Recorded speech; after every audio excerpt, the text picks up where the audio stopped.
Ce mercredi 7 juin, la finale de la saison 14 de Top Chef est diffusée sur M6. Pour prolonger le plaisir au-delà du petit écran, et si vous vous rendiez dans le restaurant de l'un des candidats, suivez le guide. Les cuisines de Top Chef ferment leurs portes ce mercredi 7 juin. Après 15 semaines de compétition, Dany et Hugo se rendent au Georges V à Paris pour concocter un dîner d'exception à 100 convives ainsi qu'aux membres du jury Hélène Darroze, Philippe Etchebest, Glennevielle et Paul Perret.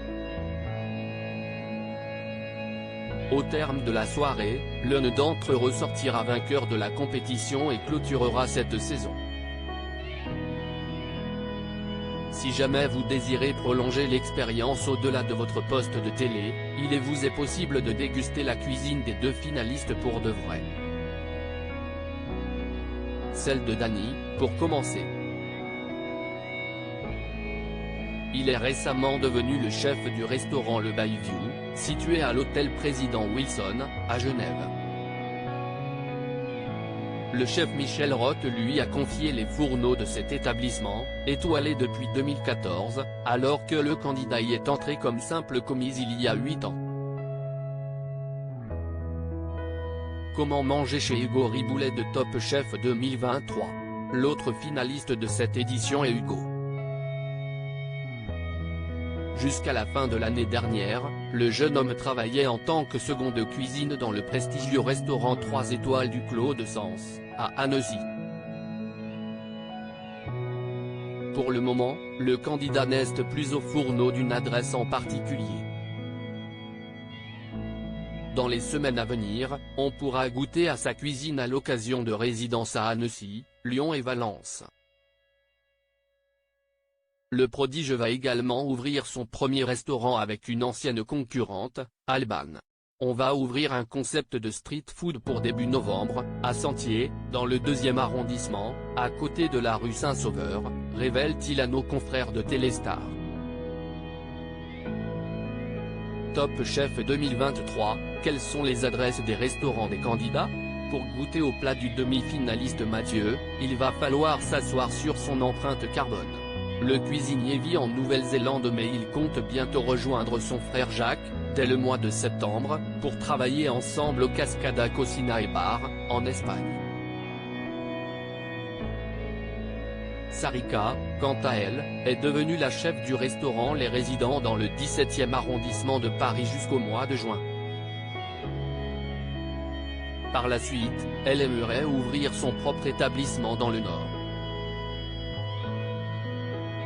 De son côté, Carla attend la rentrée pour dévoiler ses projets.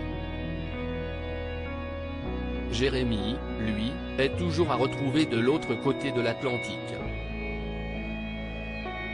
Il tient une pizzeria à Montréal nommée Fugazi, ainsi que plusieurs adresses, le Milky Way, le Foie Gras, l'Atoité Cocktail Club et le Barocco.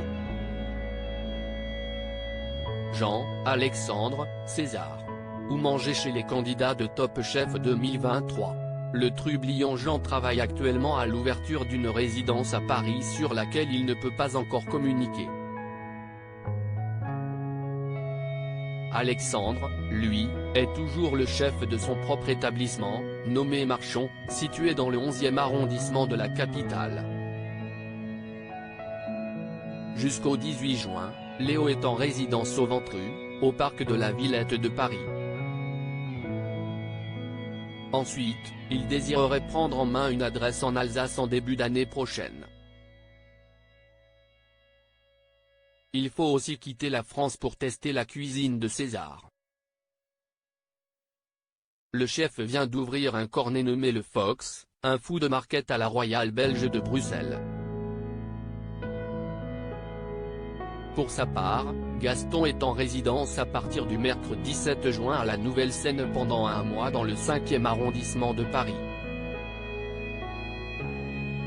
Bérangère, la première éliminée de la saison, occupe toujours le restaurant C'est Lune, dans le 11e arrondissement, où elle est propriétaire.